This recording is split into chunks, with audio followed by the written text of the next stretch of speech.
Homeostatic regulatory mechanism consists of either negative or positive feedback systems.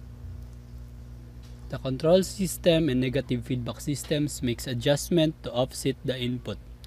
This decreases or eliminates the stimulus, allowing the variable to return to a near its set point and maintain homeostasis. This is far more common than positive feedback systems.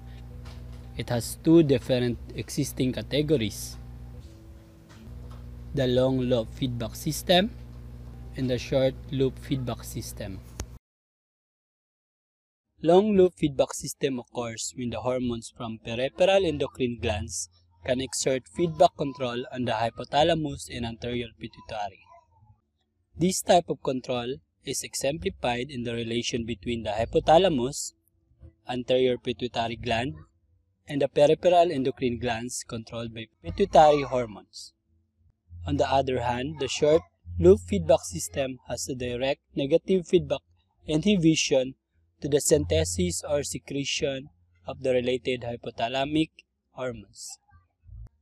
We have here the stimuli for secreting the growth hormone, which is the sleep. The hypothalamus releases the growth hormone releasing hormone, or GHRH, to stimulate the release of anterior pituitary hormone, which is the growth hormone.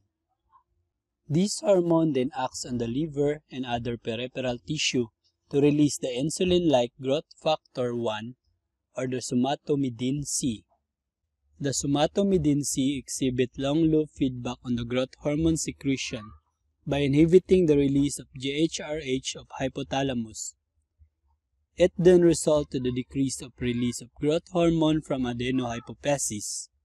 Short-loop feedback occurs when the growth hormone directly acts on the hypothalamus to inhibit the secretion of growth hormone from adenohypophysis, which is still result to the decrease in release of growth hormone. In general, if some factors become excessive or deficient, a control system initiates negative feedback, which consists of series of changes that would maintain homeostasis.